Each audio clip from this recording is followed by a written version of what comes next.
In the middle of the night, high above the Atlantic Ocean, smoke begins to fill the cockpit of a Swissair MD-11. A fire has started, and the pilots try desperately to get their plane back to the airport. Behind them, 227 lives hang in the balance. The pilots race through emergency checklists as conditions in the cockpit deteriorate. Right above their heads, the fire is burning through critical aircraft systems. The first officer's instruments go dark, and he has to squint through the smoke to see his tiny backup instruments. Will the crew be able to get their burning aircraft to an airport before time runs out? This is the chilling story of Swissair Flight 111.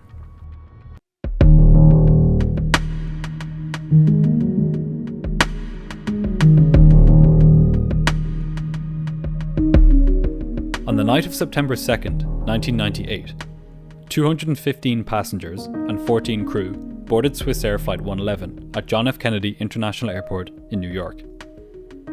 They were bound for Geneva, in Switzerland, a 7-hour journey. They had no idea as they settled in for the Atlantic crossing that their flight number would become synonymous with one of the most terrifying dangers a plane can encounter. But back in 1998, Flight 111 had different connotations. It was known as the United Nations Shuttle, because many of the passengers were UN officials who used it to travel between the organisation's two main centres, in New York and Geneva.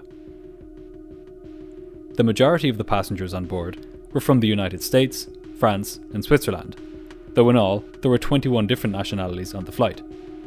And on this night, the aircraft was also carrying a painting by Pablo Picasso. Up in the cockpit were two experienced pilots. In command of the flight was 49-year-old Urs Zimmermann. He had just under 11,000 hours of total flying time, 900 of which were on this aircraft, the MD-11. Zimmermann had started his career as a fighter pilot with the Swiss Air Force, before joining Swissair in 1971. He was also an instructor pilot who trained new Swissair pilots to fly the MD-11. He was described as being someone who created a friendly and professional atmosphere in the cockpit, and who worked with exactness and precision. He was also keen to improve his knowledge of the aircraft he flew, and was known to question technical specialists in the maintenance department about the aircraft and its systems. Sitting beside him was 36-year-old Stéphane Lowe. He had just under 5,000 hours of total flying time, over 200 of which were on the MD-11.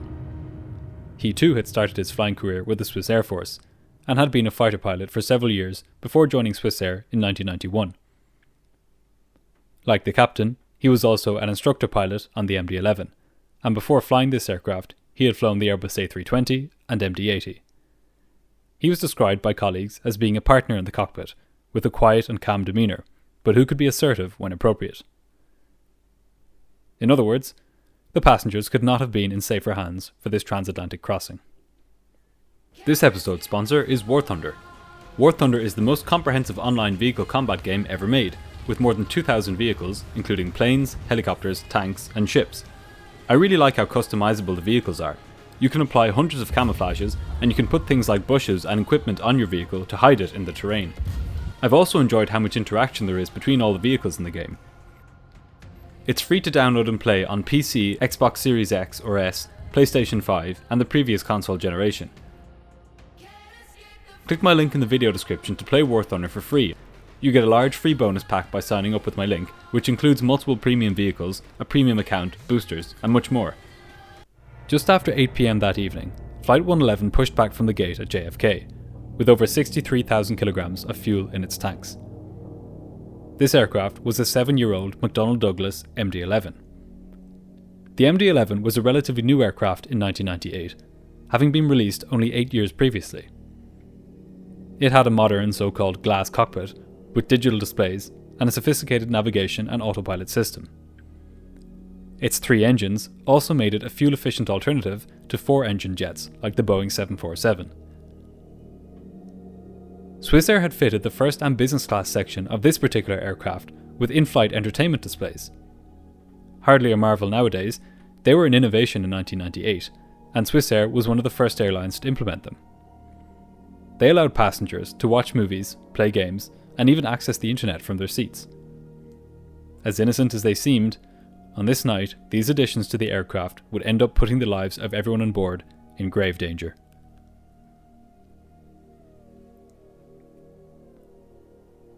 Shortly after 8:15 that evening, First Officer Lowe lined the massive aircraft up with the runway at JFK and pushed the engines to take off thrust.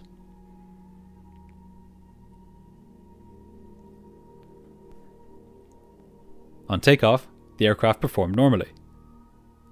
There were thunderstorms along the route, so the pilots steered the aircraft left and right to avoid these, as they climbed up to their cruising altitude of 33,000 feet.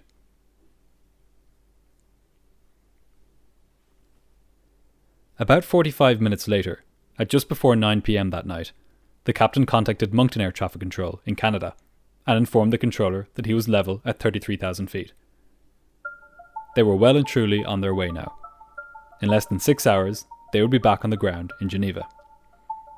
In the cabin, the 215 passengers tried to get some rest. Like the pilots, many of them had not been in New York for long enough to adjust to the time difference, and so it was effectively 3 o'clock in the morning for them. But within minutes of reaching their cruising altitude, the first officer noticed an unusual smell in the cockpit. He pointed this out to the captain, who agreed that something did smell odd. This was the first sign to the pilots that something was amiss. Shortly afterwards, the captain saw wisps of smoke coming from the ceiling behind the first officer and pointed it out to him. It's not unusual for the air conditioning system to produce vapour on a plane. You may have seen this before as a passenger. So at first, the pilots weren't too concerned. In fact, the smoke was coming from a gap right beside the air conditioning vent in the cockpit. Nonetheless, just to be sure, the first officer handed control of the plane back to the captain and got up from his seat to investigate. He had a look around the area, but by this point, the smoke had disappeared. The captain called a flight attendant up to the cockpit and asked if she could smell anything odd and whether there had been any smoke in the cabin.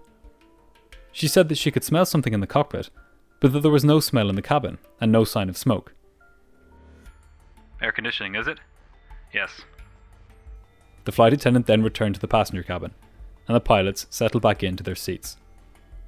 They had no idea that they were in mortal danger.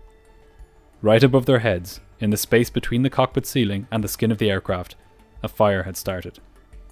The culprit, electrical arcing from the wires supplying the in-flight entertainment system, had ignited a thermal insulation material, which started to smoulder. For months, Swissair had been aware of overheating problems with the in-flight entertainment system. In fact, some airlines had even decided not to install it in their aircraft because of how much power it drew. We're now about to see the consequences of Swissair's decision to install this system.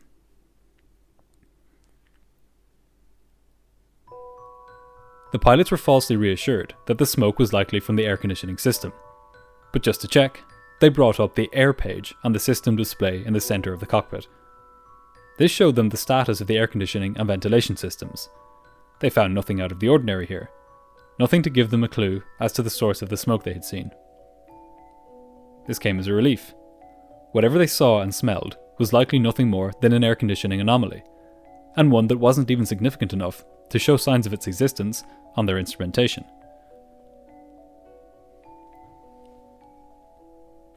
At this point, things returned to normal in the cockpit.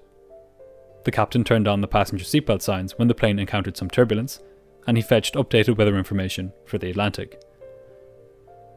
This return to normality would be brief. In fact, from this moment onwards, the crew's situation would deteriorate by the minute. Within seconds of the crew receiving the updated weather information, the smoke returned. This was a turning point for the pilots. They couldn't risk continuing out over the ocean with an unidentified source of smoke in the cockpit. They immediately began discussing potential diversion airports. Some way into this discussion, the captain looked back at the smoke and said, "That's not doing well at all up there." Before this, the smoke had been wispy and intermittent. Now it was getting thicker, billowing outwards, and it wasn't going away. The captain declared a pan-pan, which is the international radio signal for an urgent situation. It's one step below declaring a mayday. Here's the actual air traffic control recording from that night.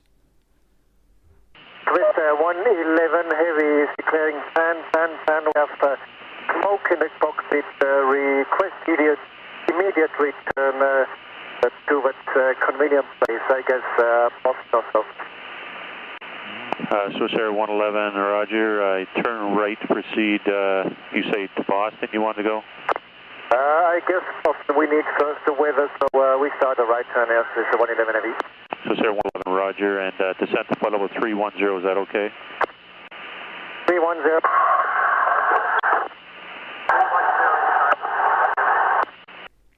The pilots began descending to flight level 310, or 31,000 feet, as instructed by the controller. They put on their oxygen masks and began preparing for a diversion. Boston Logan Airport was 300 nautical miles from their current position, or about 550 kilometers. With the possible fire on board, the crew might not have enough time to make it that far. The controller then suggested a much closer alternative.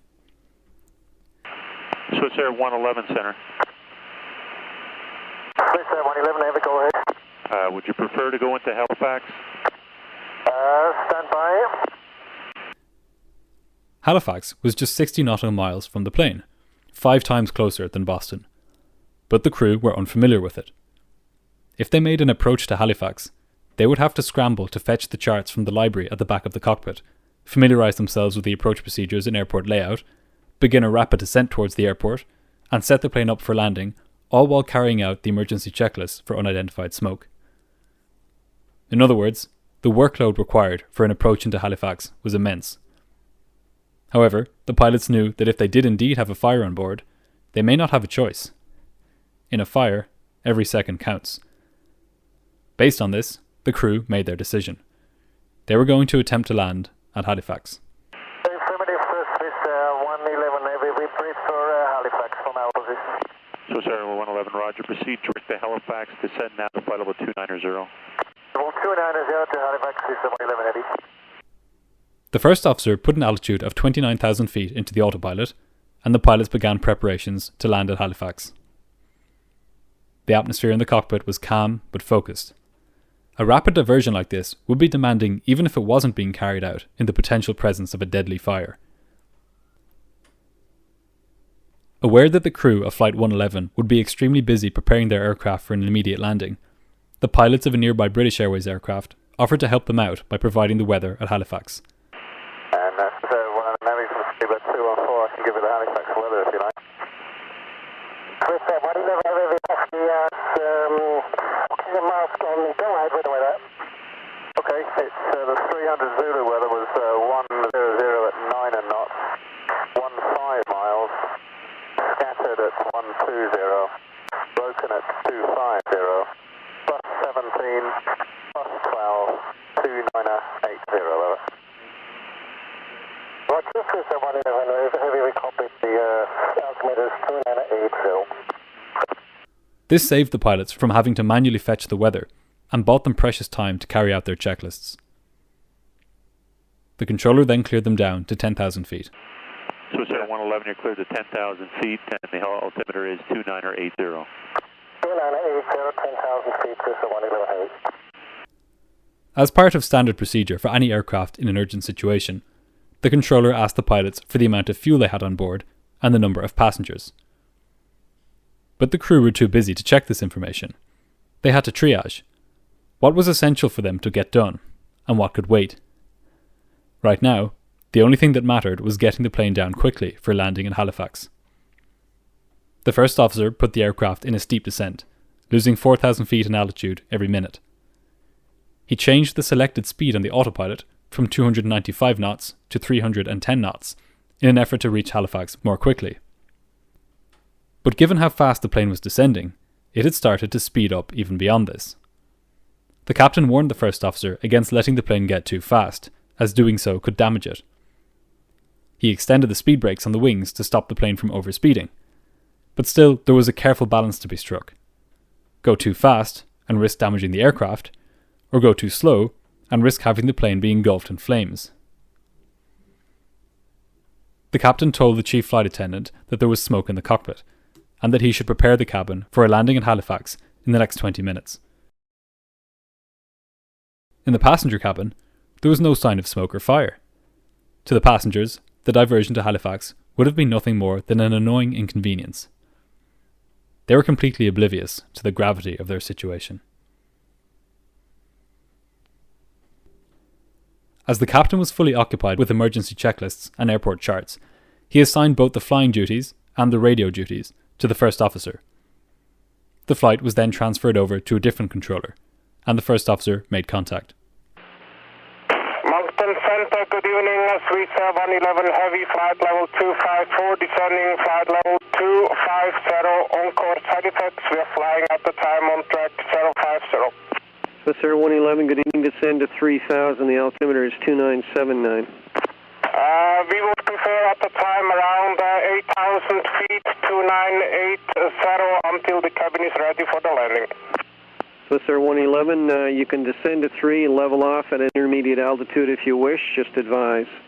Roger, at the time we descend to 8,000 feet, we are anytime clear to 3,000, I keep you advised. Okay, can I vector you to set up for runway 06 at Halifax? Second latest wind, please. Okay, active runway Halifax 06. Should I start you on a vector for 6? Yes, vectors for 6 will be fine. Swissair MD-11 Heavy. Swissair MD-11, roger, turn left heading of 030. Left heading 030 for the Swissair MD-11. Okay, it's a back course approach for runway 06, the localizer frequency 109.9. You've got 30 miles to fly to the threshold. Runway 06 was more or less a straight-in approach for the pilots. This would have been ideal, but they were too high. If they dove down to land on runway 06, they would be way too fast. The first officer informed the controller of this, and asked him to repeat the frequency of the instrument landing system. We need more than 30 miles. Please say me again the frequency of the back beam. Swissair MD-11, roger. You can turn left heading 360 Lucem altitude. The frequency is 109.9 for the localizer. It's a back course approach. 109.9, roger, and we are turning left to heading north, Swissair MD-11 Heavy. They would use what's known as a backbeam approach to navigate to the runway accurately, as it was too cloudy to see the runway at the windscreen. Meanwhile, the captain had called a flight attendant to the cockpit to get him the approach charts for Halifax. She handed him the big crew bag containing charts for hundreds of airports around the world, and the captain began routing through it in search of the charts for Halifax. This turn to the north would give the crew some more time to descend, and to set the aircraft up for landing. But even there was a big problem. They had barely taken off from New York an hour ago, so their aircraft was still full of fuel. If they landed while this heavy, they may not be able to stop their aircraft before the end of the runway. They would have to dump fuel to get the plane down to a safe landing weight. The pilots began discussing where it would be best to dump the fuel. They would have to dump it over the ocean, but at the same time, they wanted to stay close to the airport in case their situation got worse. Their discussions were interrupted by air traffic control. Swissair MD-11, when you have time, could I have the number of souls on board and your fuel on board, please, for emergency services? Roger, at the time, fuel on board is 230 tons. We must dump some fuel. Maybe do that in this area during descent. Okay, I'm going to take you. Are you able to take a turn back to the south, or do you want to stay closer to the airport? Stand by short, stand by short. The first officer told the captain that the controller wanted the fuel dump to take place to the south of the airport. This would take them further away from the airport, however. The captain now had a tough decision to make. If he opted to skip the fuel dump and land now, he would risk overshooting the runway on landing, possibly injuring or even killing passengers. However, if he turned to the south and began dumping fuel, and the situation in the cockpit deteriorated, it would be much harder to make it back to Halifax in time. The captain weighed up his options.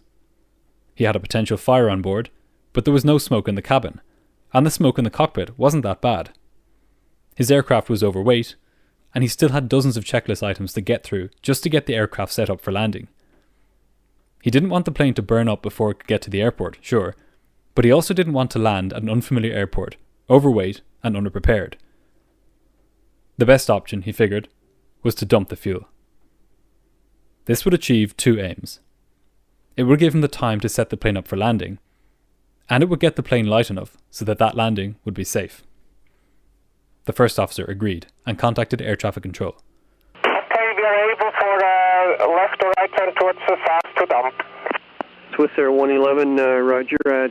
Turn to the left heading of 200 degrees and advise me when you're ready to dump. It'll be about 10 miles before you're off the coast. You're still within about 25 miles of the airport.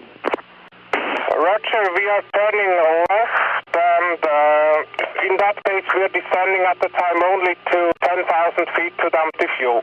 Okay, maintain 10,000. I'll advise you when you're over water. It'll be very shortly. Roger. This gave the controller the impression that the crew's situation was not an emergency. If they could afford to spend time away from the airport dumping fuel, they must have the situation under control. The truth was that neither he nor the pilots knew how dire the situation really was. In the compartment above the cockpit, the fire had begun to spread and intensify. Temperatures were reaching as high as 600 degrees Celsius, and time was running out. The first officer accidentally transmitted to air traffic control when he asked the captain what checklist he was going through. Do we see the emergency checklist for air conditioning smoke? Swissair 111, say again, please. Sorry, it was not for you, Swissair 111. It was internal. It was my fault. Sorry about. Okay.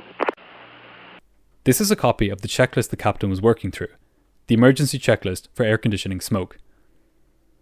When the captain got to the bottom of it, and the smoke had still not disappeared, he started the next, more serious checklist, the smoke or fumes of unknown origin checklist. This called for him to turn off the cabin bus, which supplied electrical power to the cabin. The purpose of this was to stop or at least to isolate any sources of ignition. When the captain turned this off, the passenger cabin was plunged into darkness. Except for one aspect of it. In the business class section, the in-flight entertainment screens were still glowing. When they had been fitted to the aircraft a few months previously, they were wired up not to the cabin bus, which handles the electricity supply for non-essential parts of the aircraft, but to a different electrical bus. This was not reflected in the checklist, however, as that had been created before the entertainment system had been installed. This meant that when the captain turned off the cabin bus, electrical power was still being supplied to the in-flight entertainment system. Turning off the cabin bus had another fateful consequence.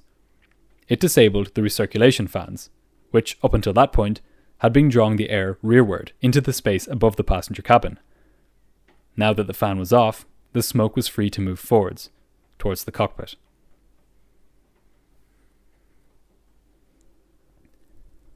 As the plane reached 10,000 feet, the first officer began reducing the speed selected on the autopilot. In most airspace around the world, planes are restricted to flying at not above 250 knots, below 10,000 feet. However, given the urgency of their situation, the first officer asked the captain if he could keep flying the aircraft a bit faster. The captain said that he was busy with the checklists, and that the first officer should fly the plane as he saw fit. Swissair 111, continue left heading 180. You'll be off the coast in about 15 miles. Roger, left heading 180, Swissair 111, and maintaining 10,000 feet. Roger. You will be staying within about 35-40 miles of the airport if you have to get to the airport in a hurry. Okay, that's fine for us. Please tell me when we can start to dump the fuel. Okay. As the captain went through the checklist, disabling various sources of electrical supply, the autopilot disconnected. The first officer was now flying the aircraft manually. Already, the flight crew's workload was incredibly high. They were racing against the clock to get through checklists, both normal and emergency. They were preparing to dump fuel, and they were constantly keeping track of the level of smoke in the cockpit. Now, in the midst of all of this, the first officer had to fly the aircraft without an autopilot. Swissair 111, at the time we must fly manually. Are we clear to fly between 11,000 and 9,000 feet? Swissair 111, you can block between 5,000 and 12,000 if you wish. But just as the pilots acknowledged this instruction, fire burst through the circuit breaker panel in the back of the cockpit. Onboard systems began to fail, and the pilots simultaneously declared an emergency to air traffic control. Swissair 111, we are between between 12 and 5,000 feet. We are declaring emergency now at time 0124. The captain informed the controller that they had to land immediately. 11 Heavy, we starting dump now, we have to land immediate. But in an incredible stroke of bad luck, the controller missed this part of the transmission. Rather than directing the pilots back to the airport, he told them, Swissair 111, just a couple of miles, I'll be right with you. Roger. And we are declaring emergency now, Swissair 111. Copy that. As the fire spread, the aircraft systems started failing one by one. The first officer's instruments went blank, and he had to fly using only the small standby instruments in the middle of the cockpit. Acrid smoke began to fill the cockpit, and the pilots struggled to see their instruments. The calm sense of control that had prevailed up until this point now evaporated. This was now a fully fledged fight for survival. The controller cleared the pilots to dump fuel, but they were now way past the point of that being an important consideration. Their full attention was now on getting their aircraft to Halifax. The fire had now entered the cockpit. The controller again told the pilots that they could dump fuel. Swissair 111, check you're cleared to start the fuel dump. But the crew was entirely focused on getting their aircraft onto the ground. As the fire spread, it disabled more systems. It burned through wiring which supplied the transponder with power, which made the plane disappear from the controller's radar. Soon after, the plane's radio died, cutting off communication between the pilots and air traffic control completely. The plane was now totally on its own. The first officer kept the aircraft in a descent, and attempted to turn back towards Halifax. At this point, the captain got up from his seat, and began trying to beat the hot flames back using the quick reference handbook for emergency procedures. In the thick smoke, the first officer struggled greatly to see the tiny standby instruments. They were his only hope of guiding the plane back to the airport. In an attempt to restore power to his instrument displays, he switched the source of electrical power to the instruments. But this was no good. The power supply didn't last long enough for the screens to fully come to life. As more systems became affected by the fire, the cockpit filled with alarm bells, some real and some erroneous. One of these indicated that engine number 2, the engine mounted on the tailplane, was on fire. This warning was false, but the first officer had no way of knowing this, and he shut the engine down. Conditions in the cockpit were now hellish. Toxic smoke had obscured the first officer's view of the instruments, and the fire was raging so hot that molten aluminium had begun dripping from the ceiling onto the observer's seat. The first officer kept the plane in a descent, but there just wasn't enough time. At 10:30 that night, Flight 111 ploughed into the Atlantic Ocean, travelling at over 550 kilometers per hour. All 229 people on board were killed instantly. A massive investigation began immediately after the crash, carried out by Canada's Transportation Safety Board.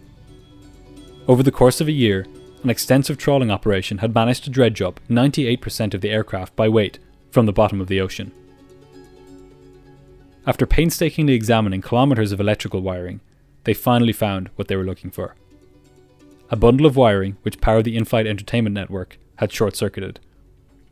This electrical arcing had ignited a thin sheet of what's known as mylar, which covered the thermal insulation material used in the aircraft. Once this fire had started, there was no stopping it. This should never have happened to begin with, and we'll get to why that is in a moment. But first, what about the crew's delayed response to the fire? Why had they focused on dumping fuel and locating the source of the smoke, rather than getting the plane onto the ground as soon as possible? The final report into this accident noted that the emergency checklist that Swissair used, which were very similar to those used across the industry, didn't prioritise landing in the event of a possible fire. Rather, they emphasised determining the nature and source of the smoke first. Have a look at the checklist Captain Zimmerman used on that flight. This is a photocopy of it here. This is the checklist for smoke of unknown origin. The very name is ominous. Unknown origin. Surely the first item on this checklist must be to head straight for the nearest suitable airport. Well, in fact, that was the last item on this checklist. And bear in mind that this checklist is expected to take 20 to 30 minutes to complete. The time from the moment the fire started to when the aircraft impacted the ocean was just 21 minutes. This is a pretty typical time course for the development of fires on commercial aircraft. In other words, the checklist for a possible fire, by design, almost guaranteed that if there was a fire, the aircraft would be lost.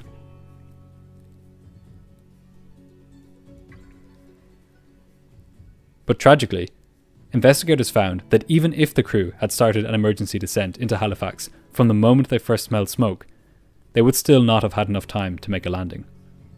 They were simply too far from Halifax when the fire started.